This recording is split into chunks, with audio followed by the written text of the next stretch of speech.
সমর্থক না থাকলে, আমার ক্রিকেটাররা ওখানটায় গিয়ে ঝুঁকির মধ্যে পড়লে, মৃত্যু ফাঁদে পড়লে, এই ক্রিকেট বোর্ডের ডাইরেক্টর হিসেবে যারা কাজ করছেন, প্রেসিডেন্ট হিসেবে বিভিন্ন ডিপার্টমেন্টে যারা কাজ করছেন, আপনাদের কোনো অস্তিত্ব থাকবে ভাই?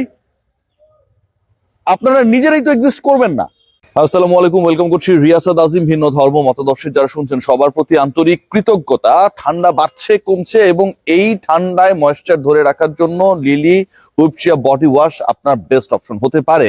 বাংলাদেশ দলের বেস্ট অপশন নিয়ে ঠিক একইভাবে যদি আলোচনা করি, আপনারা সবাই জানেন টি-20 ওয়ার্ল্ড কাপের আগে মুস্তাফিজকে কেন্দ্র করে যেই ঘটনা ঘটেছে সেটা রিপারকেশন এমন ভাবে হয়েছে, এমন ভাবে হবে যেটা ইন্ডিয়ান মিডিয়া, যেটা Indian government, Indian cricket board কেউই আসলে সেভাবে ভাবে নাই। কিন্তু এন্ড অফ দ্য ডে গতকাল রাত 10টার পর যেই ঘটনাটা ঘটেছে, আমার কাছে মনে হয় আমাদের ডিগনিটি, আমাদের সম্মান, আমাদের নিজেদের কালচার এবং আমাদের ক্রিকেট এভরিথিং কে কভার করার জন্য that Statesman was very much important.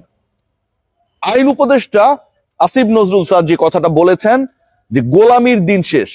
ICC অনেক বড় মাতবর হতে পারে, বাংলাদেশের একজন ক্রিকেটারকে যেই দেশের ক্রিকেট বোর্ড না খেলানোর জন্য সেই দেশের ওই ফ্র্যাঞ্চাইজি লিগের কলকাতা নাইট রাইডার্সকে বাধ্য করে, সেই দেশ বাংলাদেশের 15 জন ক্রিকেটারের, 22 জন কোচিং স্টাফের, সমর্থকদের, সাংবাদিকদের, ক্রিকেট বোর্ডের ডিরেক্টর যারা রয়েছেন তাদের নিরাপত্তা কি করে দেবে?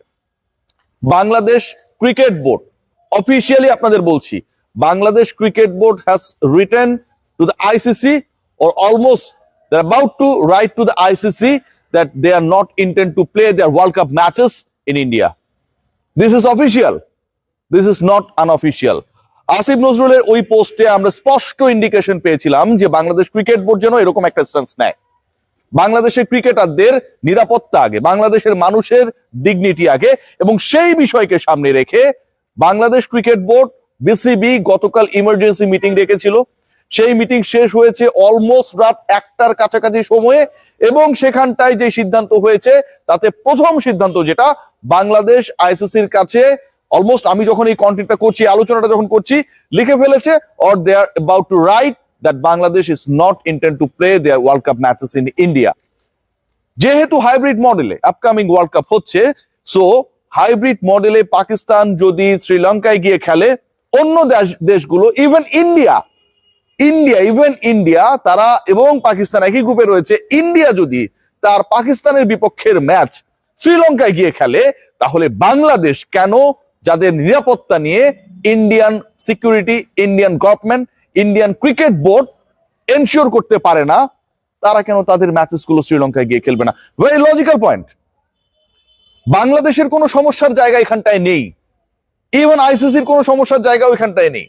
All the problems that has been created by the host nation and the board, and that is India and BCCI, সমস্যা তাদের সমস্যার কারণে আমি আমার 15 জন ক্রিকেটারকে, 22 জন কোচিং স্টাফকে, শত শত বাঙালি যারা সমর্থক, বাংলাদেশের সাংবাদিক যারা রয়েছে, তাদেরকে আমি ভারতে পাঠিয়ে দেব? সম্ভব এটা কোনোভাবেই সম্ভব না। বাংলাদেশ ক্রিকেট বোর্ডকে বিসিসিআই রিকোয়েস্ট করেছিল যে তারা মুস্তাফিজের মতো ক্রিকেটারদেরকে আইসিসির নিলামে তুলতে চায়, তাদের এনওসির ব্যাপারটা কি রিকোয়েস্ট করেছিল, রিকোয়েস্ট করে লেটার দিয়েছিল। সেই বিসিসিআই যখন ওই একই টুর্নামেন্টে বিসিসিআই রিকোয়েস্ট রেখে বাংলাদেশ ক্রিকেট বোর্ড অ্যালাউড দেয়ার প্লেয়ার্স যে ঠিক আছে তোমরা অকশনে উঠতে পারো, তোমাদের নাম রেজিস্টার করতে পারো, তাদেরকে যখন দল পাওয়ার পর বাদ দিয়ে দিল BCCI, they didn't tell even to BCB. Bangladesh cricket বোর্ডকে তারা একটা মেইল পর্যন্ত করেন, একটা ফোন পর্যন্ত করেন, একটা টেক্সট পর্যন্ত আসে নাই। চিন্তা করতে পারেন তারা কিভাবে। পাকিস্তান যদি বাধ্য করতে পারে বিসিসিআই কে, আইসিসি কে তাদের ম্যাচেস গুলো ইন্ডিয়ার বাইরে খেলার জন্য, বিসিসিআই এবং ইন্ডিয়ান গভর্নমেন্ট তো অনেকটা পাকিস্তানের সাথে বিসিবি এবং বাংলাদেশকে তুলনা করছে, কম্পেয়ার করছে। বাংলাদেশ ক্রিকেট বোর্ডের এই মুহূর্তে এটা ব্যাকবোন দেখানোর সময় যে বাংলাদেশের ম্যাচগুলো ওই ইন্ডিয়া হবে না। গতকাল আরো একটা বড় স্টেটমেন্ট এসেছে যেটার জন্য আমি সারাটা দিন চিল্লিয়েছি, এবং এন্ড অফ দ্য ডে আমার কাছে মনে হয় that was massive statement from the government.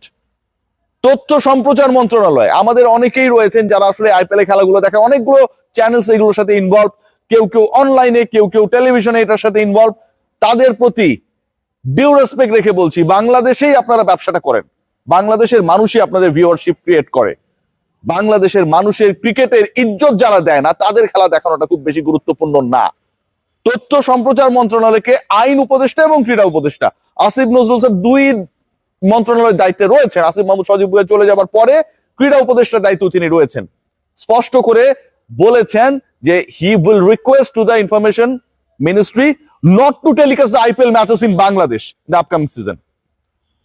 আমার কাছে মনে হয় গতকালকে ব্যাকবোন দেখানোর যে জায়গাটা ছিল সেই জায়গায় বাংলাদেশ গভর্নমেন্ট কাজটা করেছে, বাট বিসিবির রোল নিয়ে অনেক প্রশ্ন রয়েছে।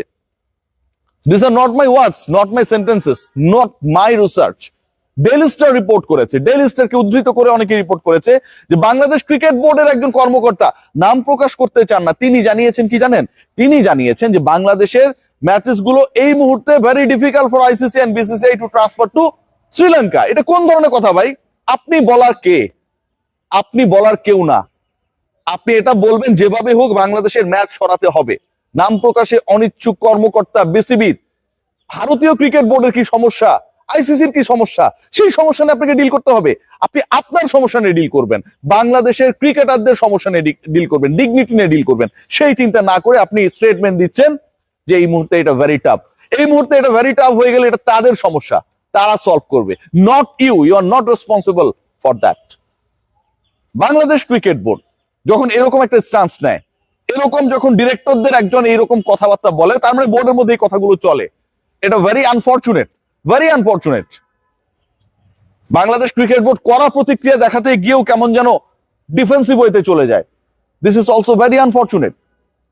ক্রিকেটার না থাকলে, ক্রিকেট না থাকলে, সমর্থক না থাকলে, আমার ক্রিকেটাররা ওখানটায় গিয়ে ঝুঁকির মধ্যে পড়লে, মৃত্যু ফাঁদে পড়লে, এই ক্রিকেট বোর্ডের ডাইরেক্টর হিসেবে যারা কাজ করছেন, প্রেসিডেন্ট হিসেবে বিভিন্ন ডিপার্টমেন্টে যারা কাজ করছেন, আপনাদের কোনো অস্তিত্ব থাকবে ভাই?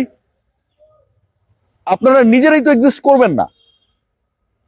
প্রতি রিফ্রেশে কলকাতা নাইট রাইডার্স এর ফ্যান ফলোয়ার কমে যাচ্ছে তাদের সোশ্যাল হ্যান্ডেলে। কলকাতা নাইট রাইডার্স কি কামটা করেছে দেখুন। যখন এই ডিসিশনটা বিসিসিআই তাদেরকে জানিয়ে দিল, উইথিন সাম মিনিটস মুস্তাফিজের সকল পোস্ট সরিয়ে দিয়েছে।